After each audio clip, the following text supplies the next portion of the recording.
தீட்சை. தீட்சையை வந்து புரிஞ்சுக்கிறதுக்கு முன்னாடி ஒரு விஷயம்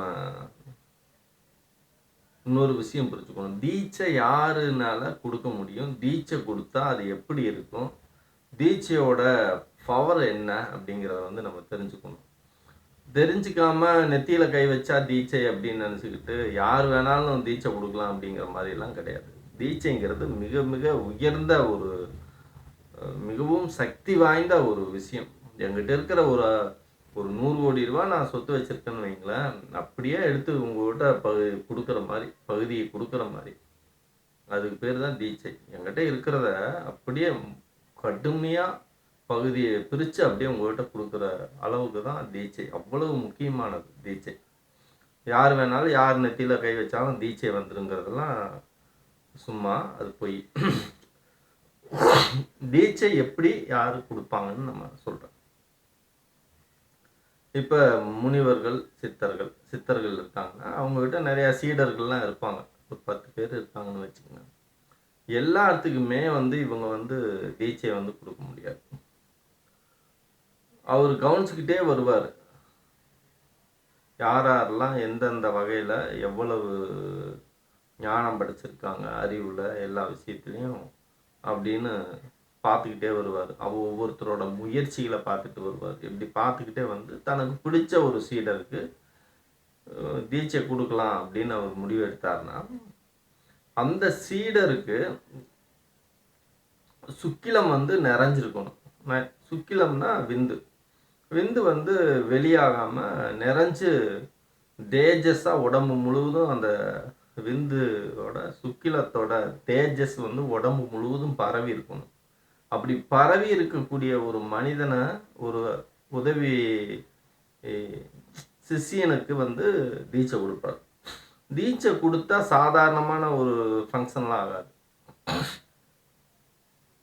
கரண்ட் ஷாக்கு கொடுத்தா பார்த்துருப்பீங்களா படங்கள்ல எல்லாம், அந்த கரண்ட் ஷாக் கொடுத்தா எப்படி இருக்குமோ அந்த அளவுக்கு வலி இருக்காது. வலி இல்லாமல் ஒரு கடுமையான நரம்புகளில் போய் அது உள்ளே போய் ஏகப்பட்ட வேலை செய்யும். நரம்பெல்லாம் சிலுத்து போயிடும்.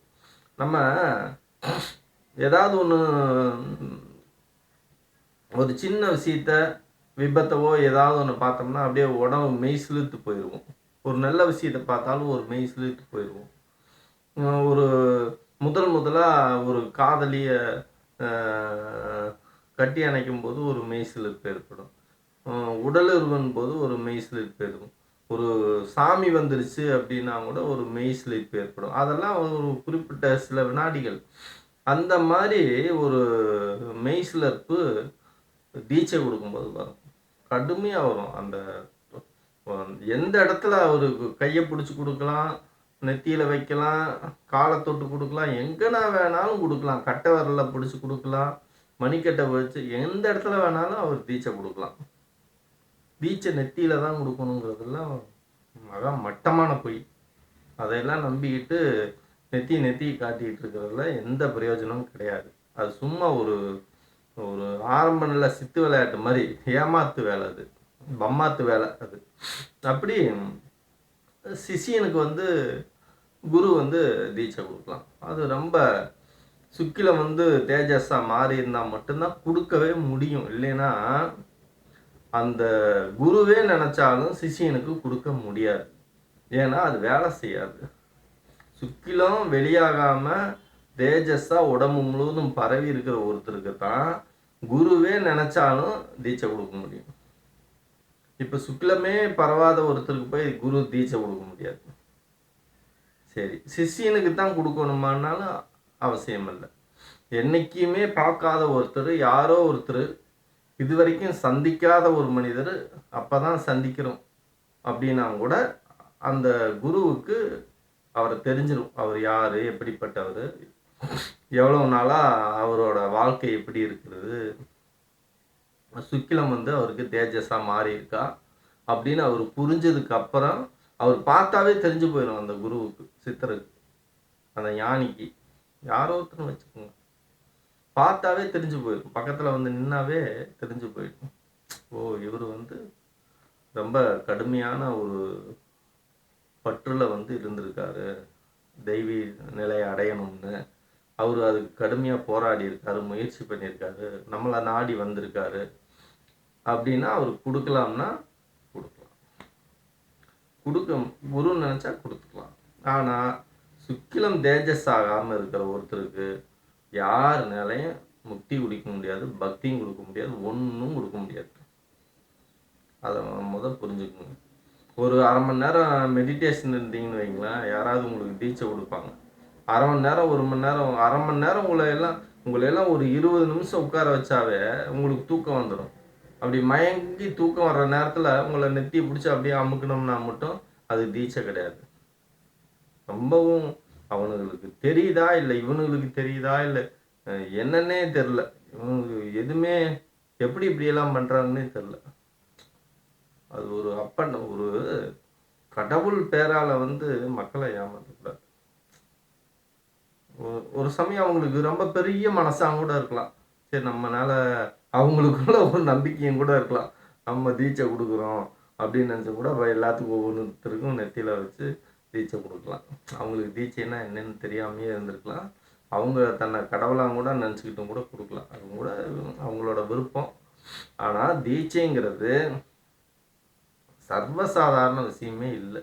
நீ எங்கேயோ ஒரு பக்கம் தவம் பண்ணியிருக்கலாம், குரு எங்கேயோ ஒரு பக்கம் இருக்கலாம். நீ அவரை போய் சந்திச்சினாவே போதும், உனக்கு தீட்சை கொடுப்பாரு. ஆனால் சும்மா போய் நீ சித்தரை போய் நான் சந்திக்கிறேன், தீட்சை வாங்குறேன் அப்படின்னா கொடுக்கவும் மாட்டார். பக்கத்துலேயே சில பேர்லாம் போய் நின்னா விரட்டி விட்டுருவாங்க. ஐயோ போய் அங்கிட்டு போய் அப்படின்னு.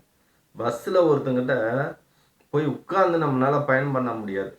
அவன் வந்து சரியில்லாத ஆளுன்னு வைங்களேன், அவன் கூட உட்கார்ந்தாவே அந்த வைப்ரேஷனே நமக்கு தெரியும். அப்படிங்கும்போது ஒரு ஞானிக்கு, ஒரு சித்தருக்கு, ஒரு குருவுக்கு எவ்வளவு கடும் தவம் புரிஞ்சிருந்தா மட்டுமே அவங்களுக்கு அந்த சூழல் புரியும். அப்ப தீட்சைங்கிறது மிக மிக சக்தி வாய்ந்தது. அவங்ககிட்ட இருக்கிற பெரிய ஒரு சக்தியை நமக்கு அப்புறம் இவங்களுக்கு கொடுத்துட்டு போகணும் இந்த விஷயத்த, இந்த பொக்கிஷத்தை அப்படின்னு நினச்சி கொடுக்குற ஒரு விஷயம்தான் தீட்சை. ஒரு ஆளுக்கு தான் கொடுக்க முடியும், 2 ஆளுக்கு கொடுக்கலாம், அதுவே பெரிய கஷ்டம். ஒருத்தர் 2 பேர்த்துக்கு வேணா அந்த தீட்சையை கொடுக்கலாம். எல்லாத்துக்கும் துணூறு வேணா வச்சு விடலாம் நெத்தியில். அதனால தான் நிறைய பேர் இந்த தீட்சையை பற்றி தெரிஞ்சவங்க, உங்களுக்கு தீட்சையை பற்றி முழுமையாக தெரிஞ்சுதுன்னா இன்னொரு மனிதனை தொட்டும் கூட பேச மாட்டீங்க, கையெடுத்து தான் கும்பிடுவீங்க. அதனால தான் நம்ம கலாச்சாரத்தில் கையெடுத்து கும்பிட்ற பழக்கம் ஏன் இருக்குதுன்னா, இன்னொரு மனிதனை நம்ம தொடக்கூடாது. தொட்டால் அந்த வைப்ரேஷன் வந்து இன்னொரு மனிதனுக்கு பரவும். எல்லா விஷயங்களும் இருக்குது, கெட்டதும் இருக்குது, நல்லதும் இருக்குது. அதனால் வந்து தான் நம்ம கலாச்சாரத்தில் கையெடுத்து கும்பிடுவோம். அப்போ தீட்சைங்கிறது மிகவும் சக்தி வாய்ந்த புனிதமான ஒரு விஷயம் அப்படிங்கிறத புரிஞ்சுக்கோங்க. அது வெரி வெரி பவர்ஃபுல். தொட்டாவே 1000 வால்ட்டு வோல்டேஜ் வந்து பவர் இருக்கும். தொட்டா கறி செத்துருவோம். ஆனால் இதில் எப்படின்னா அந்த பவரை நம்ம அனுபவிப்போம், நமக்கு எந்த பாதிப்பும் ஏற்படாது. அதுதான் தீட்சை. நன்றி.